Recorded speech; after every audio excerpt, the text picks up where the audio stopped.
नमस्कार दोस्तों, हमारी आज की कहानी है। क्या मायके बहन बेटियां सिर्फ लेने के लिए आती हैं? क्या बहन बेटियां मायके सिर्फ लेने के लिए आती हैं?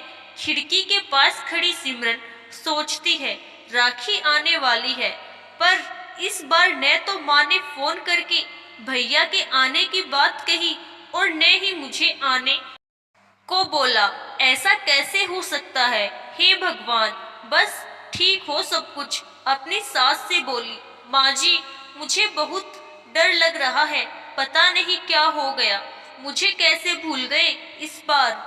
आगे से सास बोली, कोई बात नहीं बेटा, तुम एक बार खुद जाकर देख आओ। सास की आज्ञा मिलने भर की देरी थी। सिमरन अपने पति साथ मायके आती है, परंतु इस बार घर के अंदर कदम रखते ही उसे सब कुछ बदला सा महसूस होता है। पहले जहां उसे देखते ही माँ पिताजी के चेहरे खुशी से खिल उठते थे, इस बार उन पर परेशानी की झलक साफ दिखाई दे रही थी। आगे भाभी उसे देखते ही दौड़ी चली आती और प्यार से गले लगा लेती थी। इस बार दूर से ही एक हल्की सी मुस्कान दे डाली। भैया भी ज्यादा खुश नहीं थे। सिमरन ने जैसे तैसे एक रात बिताई, परंतु अगले दिन जैसे ही उसके पति उसे मायके छोड़ वापस गए, तो उसने अपनी माँ से बात की, तो उन्होंने बताया इस बार कोरोना के चलते भैया का काम बिल्कुल बंद हो गया, ऊपर से और भी बहुत कुछ। बस इसी वजह से तेरे भैया को तेरे घर भी न भेज सकी। सिमरन बोली, कोई बात नहीं माँ, ये मुश्किल दिन भी जल्दी निकल जाएंगे, आप चिंता न करो। शाम को भैया भाभी आपस में बात कर रहे थे, जो सिमरन ने सुन ली। भैया बोले, पहले ही घर चलाना इतना मुश्किल हो रहा था, ऊपर से बेटे की कॉलेज की फीस, परसों राखी है, सिमरन को भी कुछ देना पड़ेगा। आगे से भाभी बोली, कोई बात नहीं, आप चिंता न करो, ये मेरी चूड़ियाँ बहुत पुरानी हो गई हैं, इन्हें बेचकर जो पैसे आएंगे उससे सिमरन दीदी को त्योहार भी दे देंगे और कॉलेज की फीस भी भर देंगे। सिमरन को यह सब सुनकर बहुत बुरा लगा। वह बोली, भैया भाभी, ये आप दोनों क्या कह रहे हो? क्या मैं आपको यहाँ तंग करके कुछ लेने के लिए आती हूँ? वह अपने कमरे में आ जाती है, तभी उसे याद आता है अपनी शादी से कुछ समय पहले जब वह नौकरी करती थी, तो बड़े शौक से अपनी पहली तनख्वाह लाकर पापा को दी, तो पापा ने कहा, अपने पास ही रख ले बेटा, मुश्किल वक्त में ये पैसे काम आएंगे। इसके बाद वह हर महीने अपनी सारी तनख्वाह बैंक में जमा करवा देती। शादी के बाद जब भी मायके आती तो माँ उसे पैसे निकलवाने के लिए कहती, पर सिमरन हर बार कहती, अभी मुझे जरूरत नहीं।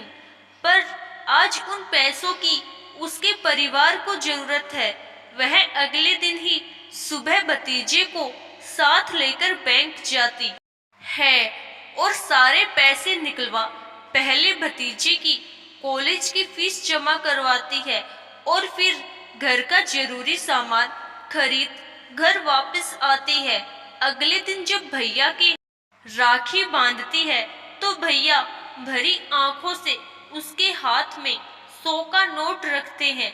सिमरन मना करने लगती है, तो भैया बोले, ये तो शगुन है, पगली, मना मत करना। सिमरन बोली, भैया, बेटियां माई के शगुन के नाम पर कुछ लेने नहीं, बल्कि अपने माँ बाप की अच्छी सेहत की कामना करने, भैया भाभी को माँ बाप की सेवा करते देख ढेरों दुआएं देने, बड़े होते भतीजे भतीजियों की नजर उतारने आती है।